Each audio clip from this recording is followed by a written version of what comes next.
Nesse vídeo aqui eu vou analisar o terceiro episódio da 8ª temporada de Game of Thrones. Vamos falar daquele diálogo bem misterioso entre a Arya e a Dama de Vermelho. Vamos falar qual que foi o plano, na verdade, ali do Bran. Vamos falar também quem sobreviveu, quem morreu. Vamos falar se o dragão morreu também. Mas antes, a série tá acabando. E que tal se antes da série acabar você assistir os episódios com camisetas personalizadas, canecas personalizadas da série, ou dar de presente para um amigo, para um familiar ou para sua namorada? Saca só essa loja cheia de produtos personalizados de Game of Thrones, a Gelo Vermelho. E para comemorar o episódio da Batalha de Winterfell, a loja Gelo Vermelho tá em promoção para todos os inscritos aqui do canal. Você usa o cupom LUCAS10 e aí você vai ter 10% de desconto em todos os produtos e também promoção de compre 3 e leve 4. O tempo da promoção e o estoque são limitados, então corre lá que eu já aproveitei e já comprei. O link tá aqui na descrição para a loja e para o Instagram deles também. E o episódio já começa, né, com as mãos do Sam tremendo antes da luta. Eu não culpo ele, se fosse eu já ia ter que trocar minhas calças de tanto medo que eu ia estar. O que foi mais ou menos o que o Sam fez na batalha, né? Tudo bem, ele foi super essencial, eu concordo, como ele mesmo falou lá no último episódio. Mas ele tremeu muito na hora H, né, galera? Ele não fez nada. E a gente vê também a galera toda descendo pra cripta. Eu bem que avisei que ia dar ruim também. Afinal de contas, os caras vão lutar contra alguém que tem o poder de reviver os mortos como uma espécie de exército particular zumbi. E aí o que eles fazem? Vão pra um lugar que eles vão ficar cercados de mortos, ó. Nota 10. E todo mundo ansioso pra guerra e tudo calmo. A calmaria antes da tempestade, né? Até que os dragões surgem pra dar uma moral pros soldados. Assim, eu ficaria com muita mais coragem sabendo que tem 2 dragões do meu lado. E o fantasma apareceu novamente. Que momento lindo ver ele, né? E sim, ele sobreviveu, não precisa ficar nervoso não. Eu gostei muito como a série ficou assim uns 2 minutos de silêncio, bem pra aumentar essa tensão antes da batalha. E eis que a Mulher Vermelha surge novamente, a Melisandre, e ela faz uma espécie de magia louca e transforma as espadas de todos em espadas de fogo.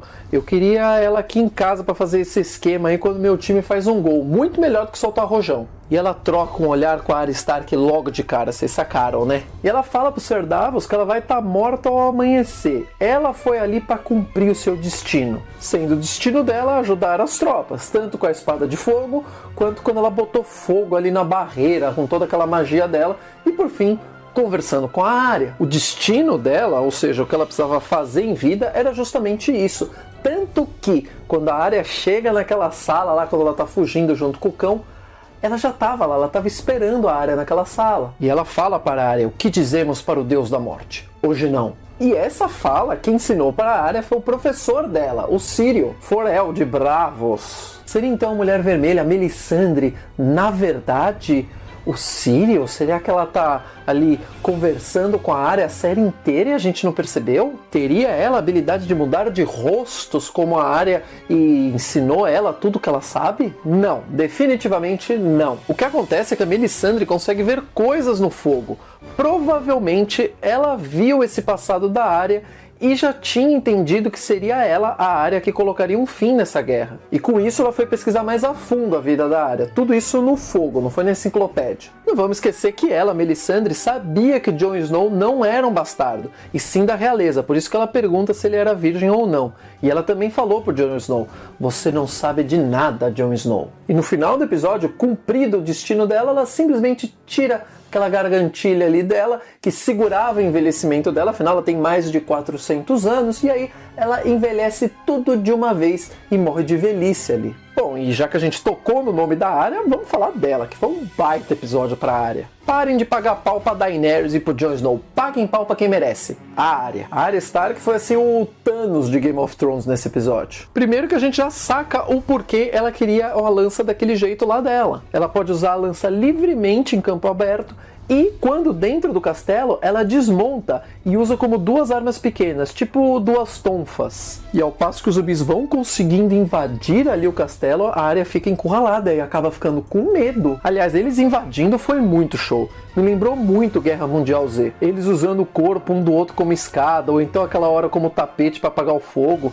Tipo umas formigas raivosas mesmo. E aí a Arya acaba fugindo pra dentro do castelo. E ela mostra na cena da biblioteca ali que ela é muito capaz de passar perto dos zumbis sem fazer barulho, sem eles perceberem que ela tá lá. Tipo como uma ninja mesmo. E isso é muito, mas muito importante pra mais tarde. Inclusive quando ela dá de cara com aquele zumbi, cara, eu tomei um susto. E por fim, quando a Arya estava encurralada, surge o cão. A Arya já tinha salvo ele antes, agora ele aparece, né? Depois que passou o medinho dele. Afinal de contas, se tem guerra e fogo, o cão vai ficar com medo. Só que dessa vez ele estava acompanhado do segundo personagem mais legal de Game of Thrones. O primeiro é a Arya, obviamente. O cão estava acompanhado do Beric Dondarrion.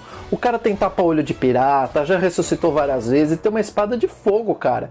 E vocês aí pagando pau pro João das Neves. E ele ter ficado pra trás, né, segurar todos aqueles zumbis pra Arya salvar, foi muito legal. Esse tipo de herói, sabe, que tem essa morte de herói, a morte mais heróica que pode existir, né, você se sacrificar pra salvar alguém, isso é muito legal. E a Arya chega naquela sala ainda tremendo de medo, até que ela começa a conversar com a Melisandre. E aí a Arya fala: ei, o que você disse que eu ia fazer, eu realmente fiz, você adivinhou. E aí a Melisandre fala pra ela sobre matar alguém de olhos azuis. Eu já falei, malandro, será que vai rolar isso que eu tô pensando? E aí realmente a Arya recupera a coragem e vai sozinho, o cão fica sem entender nada. Enquanto isso, o Rei da Noite finalmente chega onde o Bran está. Aliás, baita covardão o Rei da Noite fugindo da luta com Jon Snow, né? Bom, quando o Rei da Noite finalmente chega onde o Bran está, ele mata o Theon, que sim, morreu mesmo. Ele foi mocinho, depois virou vilão e agora morreu como herói.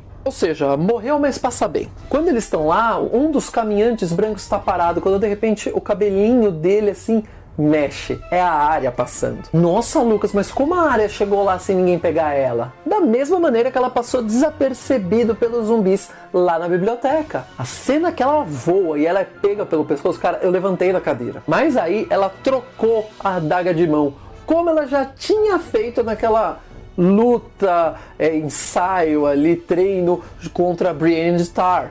E aí ela matou o Rei da Noite. Galera, você tem noção disso? Ela sozinha impediu o fim do mundo. Ela transformou todos os caminhantes brancos em pó. Por isso que eu falei, ela virou, ó, o Thanos de Game of Thrones. E vocês aí pagando pau pra Daenerys? Para, galera! Tudo isso foi possível graças às visões do Bran. O Bran sabia que quem ia matar o Rei da Noite era a Arya e ia ser naquele local. Por isso mesmo o Bran deu a adaga para a Arya. E por isso mesmo o Bran atraiu o Rei da Noite para aquele local. Sim, quando o Bran wargou, ou seja, quando ele entrou em transe para controlar os corvos, ele voou até o Rei da Noite para chamar ele. Algo do tipo, oi, tudo bem? Eu tô aqui, ó, vem, pode vir, vem. E foi exatamente o que ele fez. Enquanto a gente só foca no Jon Snow e da Daenerys, Bran e Arya acabaram com a guerra. Por falar nisso, outra pessoa que se sacrificou foi o Jorah. Tudo o que ele queria era servir a Daenerys até a morte, e foi exatamente o que ele fez.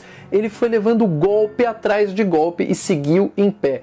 É tipo um caso de um espírito superando o corpo. Tudo só para proteger a rainha amada dele. E aí, quando o perigo se vai, novamente graças à Arya, ele cai morto. Eu adorava esse personagem. E apesar de eu ter ficado triste com ele morrer, assim, foi uma morte muito bacana. Era tudo que ele queria. Morreu servindo a Khaleesi. E por falar nela, ela foi meio burrinha nesse episódio. Vocês não acharam, não? Primeiro porque quando ela taca fogo do Rei da Noite, ele não queima, ela fica lá parada olhando, do tipo, nossa, o que será que aconteceu? Parece que ela tava esperando ele pegar a lança e jogar de novo, né? Aliás, por que será que o Rei da Noite não morreu com fogo? Será que ao invés de ele ser um Stark, como todo mundo tava teorizando ele ser, ele é um Targaryen? Ou simplesmente será porque ele é tão poderoso que ele não pode ser morto pelo fogo? Acho que essa é a segunda opção. E aí tem o segundo momento de burrice da Daenerys no episódio. Ela vai lá, salva o Jon e fica pousada no chão com o dragão. Tipo, você tem um dragão que voa, o chão tá cheio de zumbis que parecem formiga, eles pulam em cima de tudo. Você fica no chão.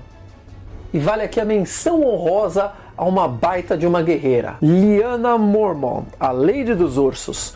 Quando o zumbi gigante chega, um monte de marmanjo correndo e ela vai lá, heroicamente se sacrifica para matar o zumbi. Fantástica! Seria esse zumbi, na verdade, a giganta que amamentou o Tormund? Acho que não, né? Mas podem ficar tranquilos e tranquilas porque o Tormund tá vivo também. Assim como o Jaime e a Brienne também. E eu gostei muito como eles foram se salvando ao longo do episódio. Vocês repararam, né? Cada hora um salvava o outro. E por fim, Jon Snow. Ele foi muito valente, enfrentou o dragão de gelo como São Jorge enfrenta um dragão. Mas além de ser corajoso, o que ele fez nesse episódio? Eu achei que ele ficou meio apagado, né? Eu amei o episódio, apesar de ser um episódio bem escuro, então tinha hora assim que eu não conseguia entender o que estava acontecendo no episódio.